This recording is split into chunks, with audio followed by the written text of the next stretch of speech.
Yes, hello and welcome to another vlog from Better Rider.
Today we're testing out once again the Honda Forza 350. Since we have the opportunity to do so, I will do this now.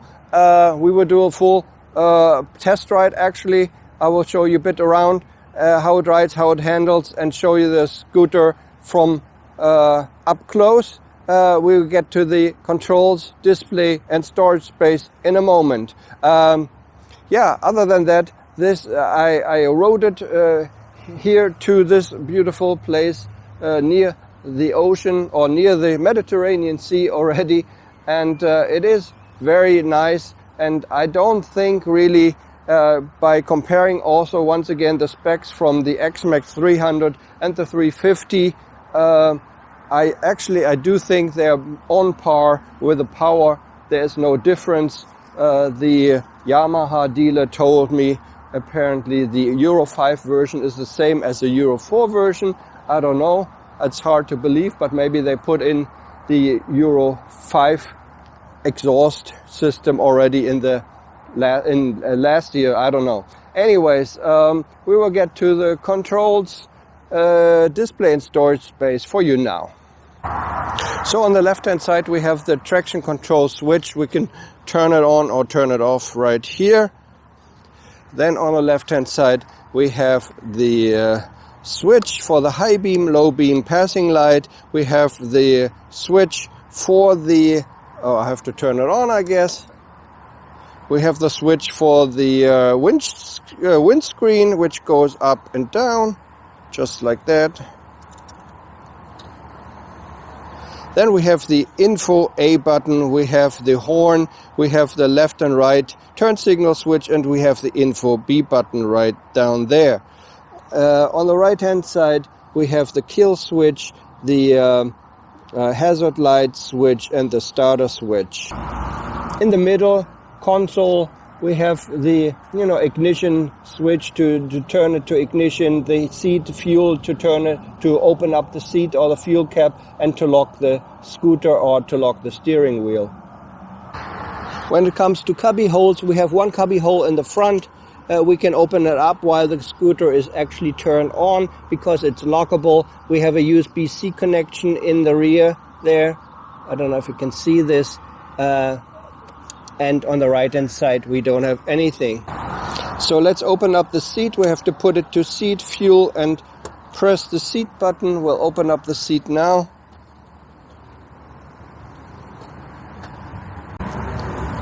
Yes, as I already showed you, my full-sized or full-faced helmet, Shark Evo Line 2, does barely fit in the rear with, a lot of scratching, and it doesn't feel very sound.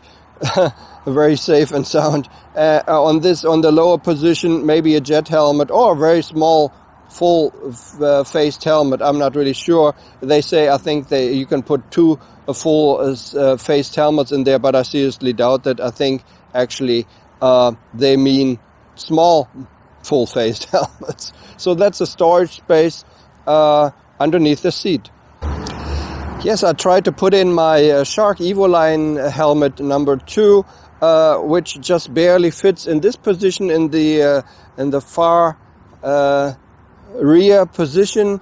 You have to actually kind of give it a shove, and maybe that's not too good for the helmet and for the seat to close it, but it does fit somehow. The lower position, maybe only a jet helmet can fit in there, so it's not really that huge. At first I thought, 2 jet helmets, no problem, but they have to be really small, I think. So let's turn it on. This is what it looks like when you turn it on. On the left hand side we have the speedometer, on the right hand side we have the RPM counter, in the middle we have the multifunction display, on top you see the clock, then underneath you see the the tank capacity in the fuel tank. On the right hand side from this you see the temperature of the coolant. Indication also shows you oil change is necessary. Now it has 1,400 kilometers. They need to make an oil change in the first service. The first line you can change with Info A button. The line underneath you can change with Info B button. That's changed Info. Use Info A and change this line. We have Trip A. We have the fuel consumption and the time spent on this trip. Trip B the same, and that's it for Info A. Info B button, we can switch from total mileage to the range and the actual fuel consumption, and that's about it. Underneath we have the air temperature, which is constantly displayed, and also the battery voltage, which is also constantly displayed, so you cannot turn this off.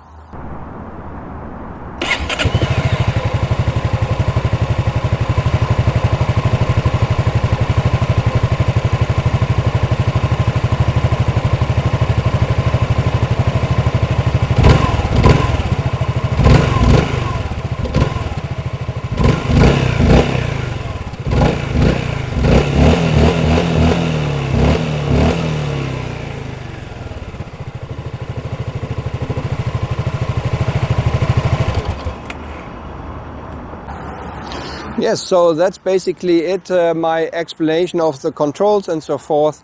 We will take a little test ride back to the dealer now, and I will tell you a little bit how it handles and how it rides and everything.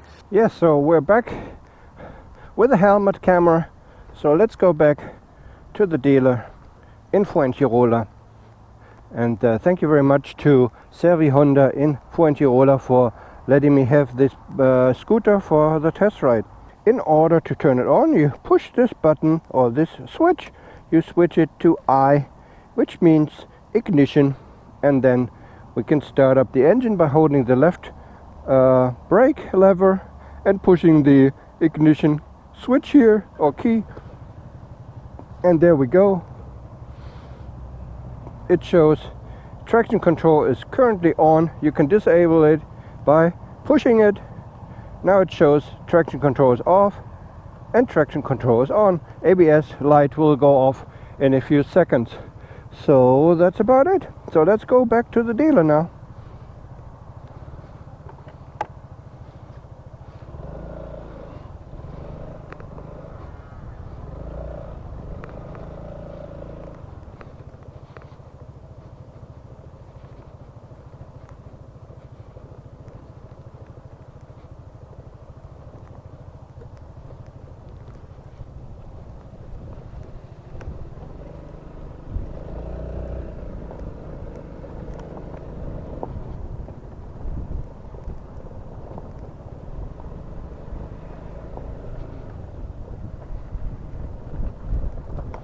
Yeah, it's a Honda Forza 350. It has 29 horsepower, so almost the same power as the X-Max 300. I was not able to test ride the 300, the X-Max 300 yet. They don't have it for test ride yet, so I'm not really able to compare these one-on-one, but I would like to. But so far, as I remember, I mean, I test rode the old model X-Max 300, and it seems actually on par with this Honda 350 here. So I don't think there's a difference. You know, the weight is a teeny tiny bit different.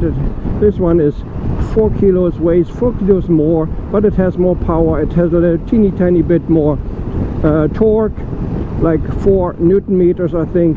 So all in all, I think they must be the same in power wise. It is very windy again today. Since we're here by the ocean, or Mediterranean Sea, I always call it ocean, sorry.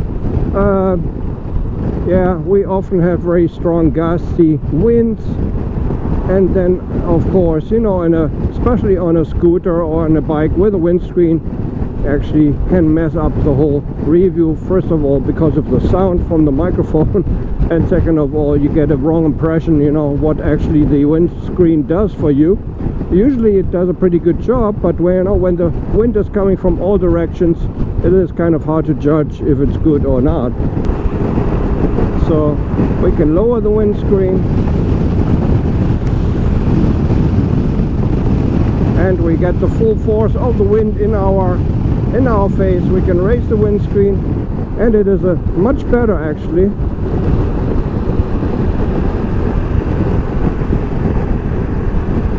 Sometimes I wish some of these bikes, especially this one, if they're a little bit, teeny tiny bit more powerful, like the 350 here or the X-Max 300, they're so nice to take them out into the countryside and go riding with a partner, maybe lots of storage underneath the seat. I just love it, you know.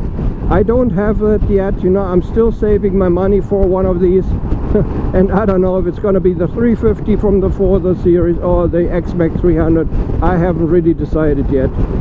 And you know, actually I still need to test ride the X-Max 300 for this year. They only have changed the colors. That's what, at least that's what the dealer said.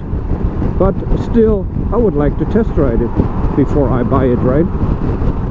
Yeah, it feels very nice. Also, it is very stable. I noticed at very low, if you move it around, you know, almost standing still, very low speeds, you can maneuver very, very nicely. The weight distribution seems to be just about right, you know. It's very easy to move around. So yeah, usually this, as I said, the windscreen is pretty nice at higher speeds, around 100, maybe 120. I cannot show you anything else because we're here in Spain and we are only allowed to go 120. But the windscreen at these speeds is pretty nice. If you lower it, you know, as I said, you notice it quite drastically.